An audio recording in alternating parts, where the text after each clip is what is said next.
Douglas County, Steve Peck here, your second vice chair. I wanted to do a video to comment on and describe things from my standpoint and provide that out to the district captains, the precinct people, interested parties.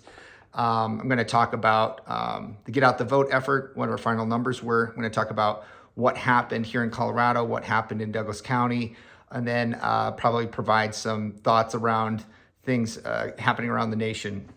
So to start from the top, I also want to say thank you to Holly, to Andy, to Laura, to CJ.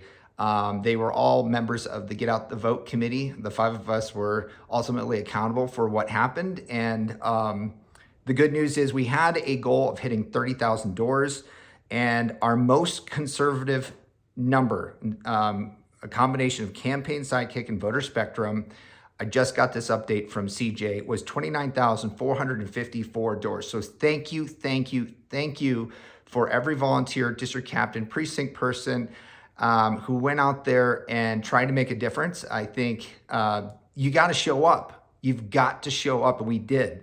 So the breakdown of that 29,454 doors, and that is the most conservative effort, just to be very clear.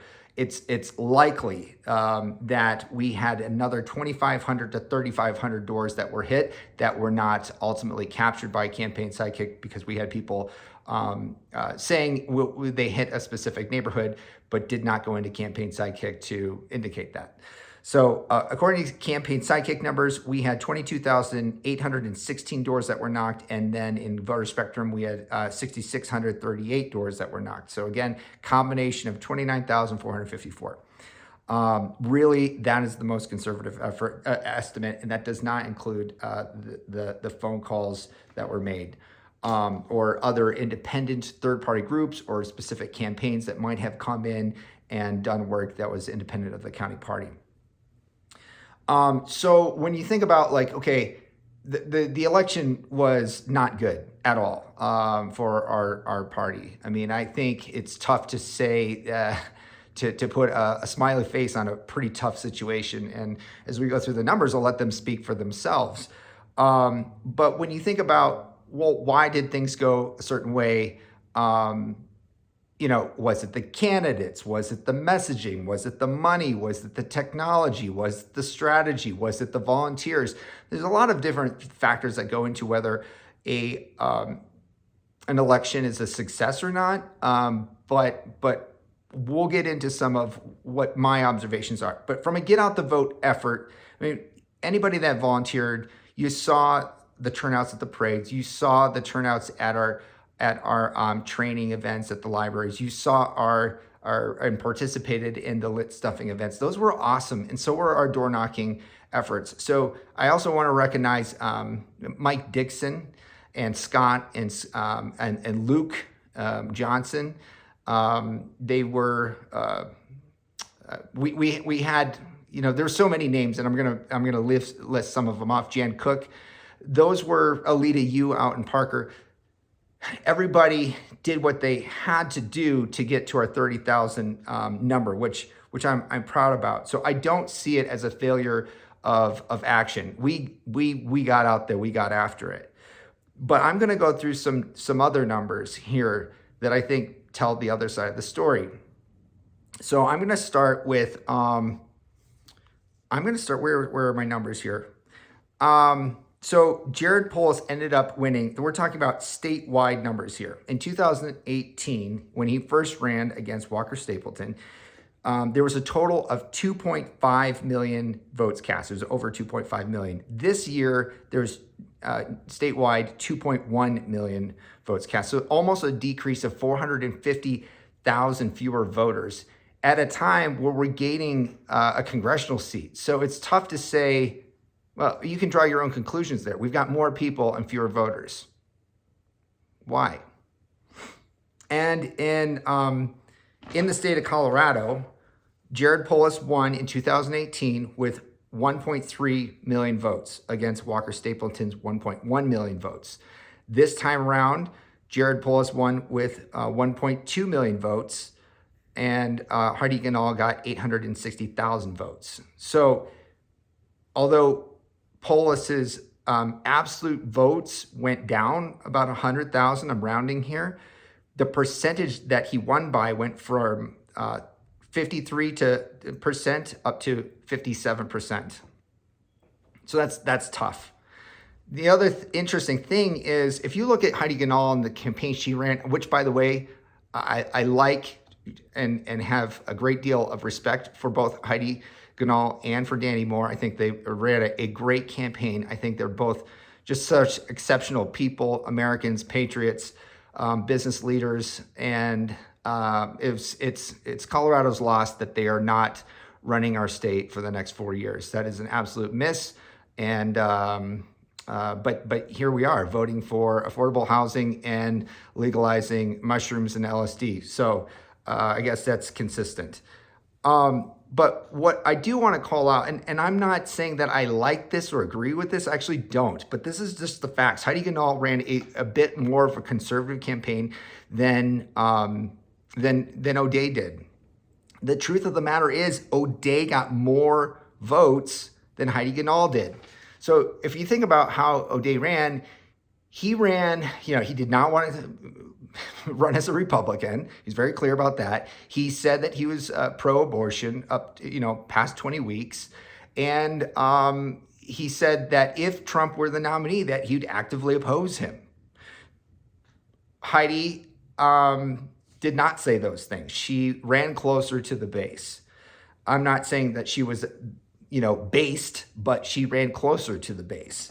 And if you look at the total results statewide, Ganahl got fewer votes than O'Day. So for the people that say, hey, we need to find a more conservative candidate that will answer all of our problems, I mean, make your case.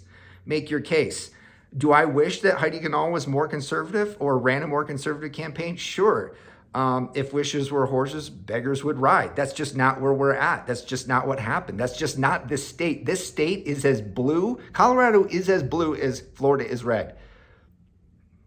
That's just a fact. O'Day got 900,000 votes and Ganahl got 860,000 votes. So you're only talking about 40,000 votes, but still, I mean, that's half of Highlands Ranch. It's a lot of votes at the end of the day. So that's what's happening at the statewide level. But then at the county level, let's look at what happened. So Polis lost in 2018. I'm talking about Douglas County now in particular. Polis got 71,000 votes. He lost with 40% of the vote to Walker Stapleton, who got 99,000 votes. So basically, Stapleton crushed him. It was 56-40. Fast forward the tape to this time, Polis got 90,000 votes, almost 20,000 votes more than he did at 18. And Ganahl got 90,000 votes as well. She lost Douglas County by approximately 300 votes. But while Polis picked up 19,000 votes, 20,000 votes, Ganahl lost 90,000 votes. So was it the candidate? I think my gut tells me that this is changing demographics. People do, and we should, if I'm wrong, say it in the comments, call me up, text me, email me. If you have a different theory, I'm certainly open to it. I think what's happened is that during the pandemic in particular, people, there was a percentage of people who left.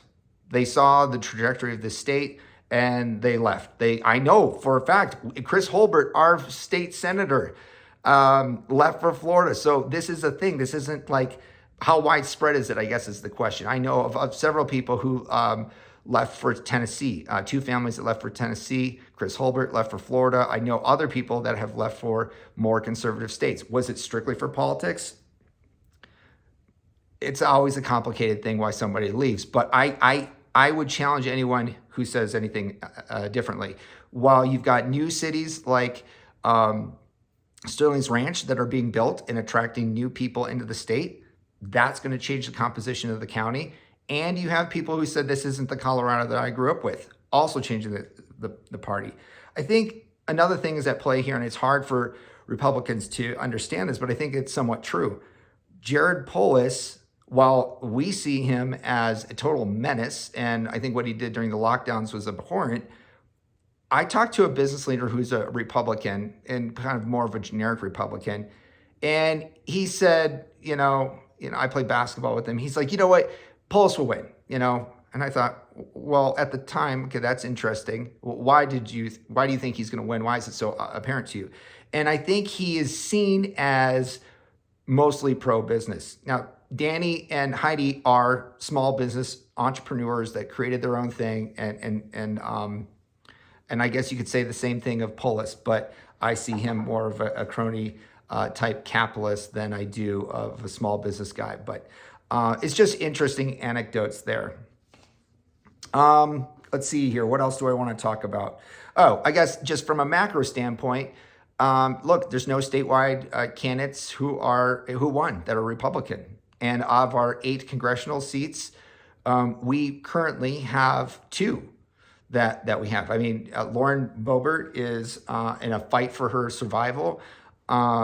She's up 400 votes as I'm recording this on what is today, Thursday afternoon.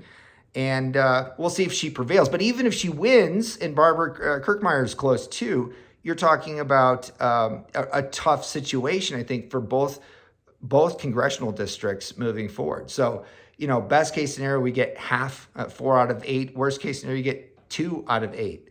And 2 out of those 4 are an absolute dogfight. I think it says a ton about the state. And bear in mind, the guy that Lauren Boebert's running against was caught having an affair in a used storage unit. So, I mean, we're not talking about a guy that should be tough to beat. Speaking of people that shouldn't be tough to beat, in HD 43 here, this is just Highlands Ranch, we have Robert Marshall, who currently holds an edge over Kurt Huffman. Now, as I'm recording this Thursday afternoon, we're supposed to get more information, but that is not over. The fact that it's close, though, says a ton about one of 2 things, about Douglas County and Highlands Ranch in particular, because we fought like hell. We were knocking on doors out here, and we ran an aggressive get out the vote effort.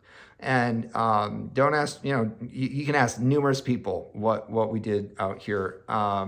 And try to spread the word about who Biden Bob is and what a menace he is, how dishonest he is. And it's possible that Highlands Ranch says, yeah, he's the guy that we want to represent us in the Denver Capitol. And if that's the case, I think it says a lot about our community. But again, we're talking about a group of people that, are voting for more drugs to come into the state under the guise of health and more affordable housing. I mean, draw this trend line out over time, and it's a pretty bleak picture. I don't mean to be bleak. I'm just describing things as I see them. That's all I'm doing here. Affordable housing, more liberal drug laws will send out the bat signal for people who are deadheads and drug users. And yeah, I'm calling them deadheads. Yes. I mean, look around downtown. This invites homelessness. This invites psychosis. We already have a mental health problem here. We already have a suicide problem here. Why on earth would you go to legalize these things is beyond me. But we have a strong libertarian streak in this state. You look at our gun laws, you look at our drug laws, you look at our abortion laws, and you look at our euthanasia laws, and it's very much a hedonistic live and let live standpoint. And I am occasionally sympathetic to those things, but they come at a cost. And I think what I'm trying to say is you are going to get more of the same. We are doubling down on homelessness, psychosis, drug use. If the tent cities are bad now, I expect them to get worse over the coming 10 years because we've said, please come to our state. Come to our state. Other things that I want to touch on. Oh, the whole conversation around Donald Trump, I think, will be interesting over the course of the next, couple weeks. We look at the crosstabs and what's happened nationally. There was no red wave. Yes, we won the midterm election, but that was kind of expected. Every single midterm election with a new president has been a loss in the post-World War II era, with the exception, I think, of 2002. That was right after 9/11, and so I think you could call that an outlier. Every single time the party in power, the president's party, loses seats, and usually it results in a flip. You look at the Gingrich Revolution of '94 after Clinton wins in '92. You look at Barack Obama in 2008 and what happened with the Tea Party wave in 2010 with 63 seats getting picked up. Look, every single indicator, whether you're looking at it from a historical standpoint, you look at inflation, you look at crime, you look at just the fact that Joe Biden can't string more than a few sentences together without, botching and stumbling, and he can't find his way off from the stage. I mean, it's an embarrassment, and yet people didn't seem to care. They voted for more of the same. So how do you explain these things? I don't have a full explanation for it. I had one person say, "Well, this is obviously a reaction to Roe being overturned." Maybe it is, maybe it's not. I tend to think that it's not, and the reason I say that is because when surveys were taken ahead of the election, voters were asked, "What's your biggest concern?" And overwhelmingly, it was inflation, it was the economy, it was the cost of housing, energy, food. It was inflation, followed quickly by crime. And it's not just murder, but it's robberies, it's carjackings, it's theft. And, the lawlessness in our major cities, I think, was a big story there. And then following that, obviously, you have borders, you have education, people irate about what's happening in schools. Down the list somewhere was, global warming. I mean, climate change, whatever it is that we're calling it now. You've got January 6th hearings. You've got Roe v. Wade. People, was there anyone anywhere that cared about abortion as their top issue? Of course there was. Was that the animating reason that people decided to stay home? I don't buy it. I just don't. I think at some level, I think it's a combination of things. And this is I don't have data now at this point. I think it's a combination of different things. People in this state detest, loathe, have real problem with Donald Trump. I'm not speaking for myself. I'm speaking on behalf of the conversations I've had on people's doorsteps. I'd knock on the door of a low propensity voter who is a Republican or an independent, and because that's who we were targeting, and they want to talk about Donald Trump. And so I would listen.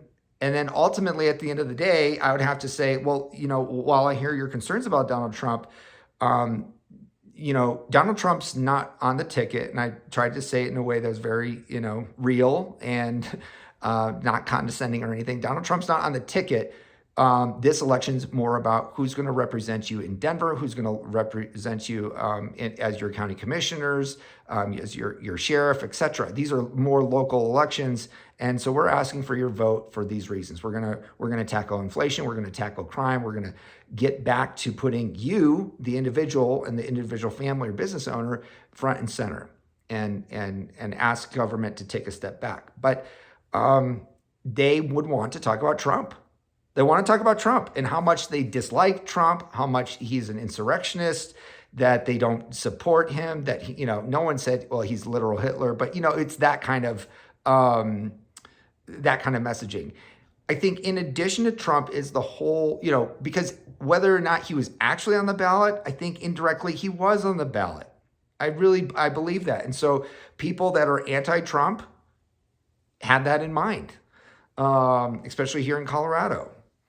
The other thing is, I think election integrity is another thing that people on both sides of this feel strongly about. There's people who say, listen, until you get the election integrity thing fixed, what's the point of me voting?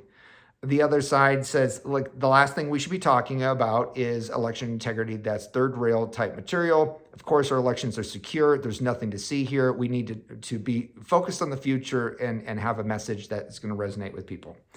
The problem with that is, how do you explain this dramatic drop in voters? I mean, why was there? I'm comparing our last midterm election, 2018, to this midterm. Why were there so many fewer? Not just in Douglas County. We had 5% fewer registered Republicans who voted. I'm going off from memory here. It was 80% of registered Republicans voted, as opposed to 2018, where 85% voted. And in 2020, where 95, almost 96% of registered Republicans voted. Why the disparity? I mean, you could say, well, yeah, Republicans left the state, and that probably did happen. But why did the percentage of the Republicans that remain, why are they voting in fewer numbers? And 5% is out of 100,000, it's 5,000 people. So I don't know. I think election integrity is a part of it. I think Trump is a part of it. And so moving forward, I think the party, there's a battle for the party about which direction. I'm not just talking locally here, I'm talking about nationally. Is Paul Ryan, Mitch McConnell, and Kevin McCarthy going to drive things, or are they going to be replaced? Because they represent a side of the party that I think it's closer to business as usual. So if you look at K Street, you look at Wall Street, you look at Silicon Valley, you look at Beijing, you look at the civil service unions, they are all committed to the status quo. That's why they hate Trump. Of course, they'll say things like, well, it's the mean tweets, his lack of decorum. I mean, Joe Biden doesn't have decorum. Nobody gives him a hassle about that. He can't even talk right. He has no independent thoughts of his own. He gets all of his talking points from his handlers, who are a bunch of morons. So, I mean, I have a hard time believing that it's really about just mean tweets. It's about his style, and attacking Gold Star bombs is stupid, for sure. And picking the fights he picks is annoying. But apparently those things matter more to voters at the end of the day.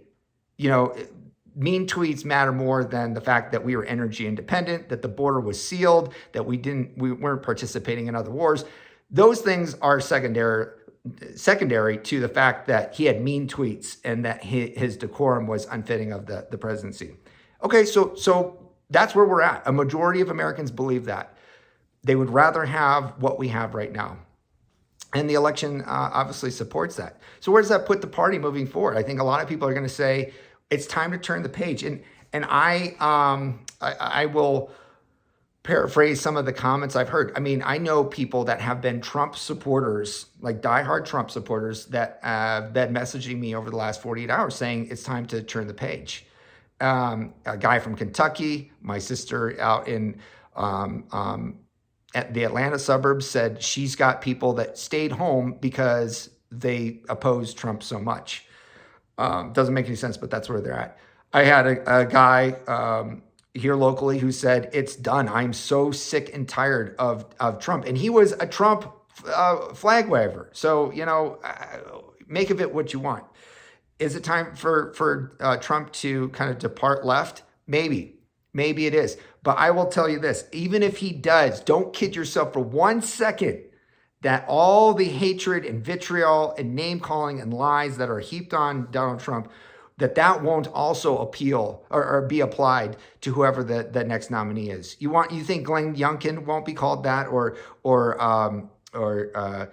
DeSantis wouldn't be called those same things? Of course he would. George Bush we were told that he was a fascist, that he was a warmonger, that he was literal Hitler before Trump was even on the scene. And then, of course, Trump was literal Hitler, and we had to endure all that. DeSantis will meet the same fate. And if he doesn't, if for some reason Glenn Youngkin or DeSantis end up becoming the nominee and they're not called those things, it's because they're part of the same cabal of people that are on the left. Just keep on doing what we're doing, which is absolute corruption to the core, all from DC to San Francisco, New York City, and back. That's what it is. I guess we could throw Hollywood in the mix. Those 4 corridors are running this country into the ground, and it doesn't seem that anybody in Washington cares outside of a small group of freedom fighters who are outnumbered at this point. So there's going to likely be a battle royale, or people just stay home and then they accept their fate. We shall see. What are your thoughts? Where am I wrong? Where am I full of where am I full of it? Thanks.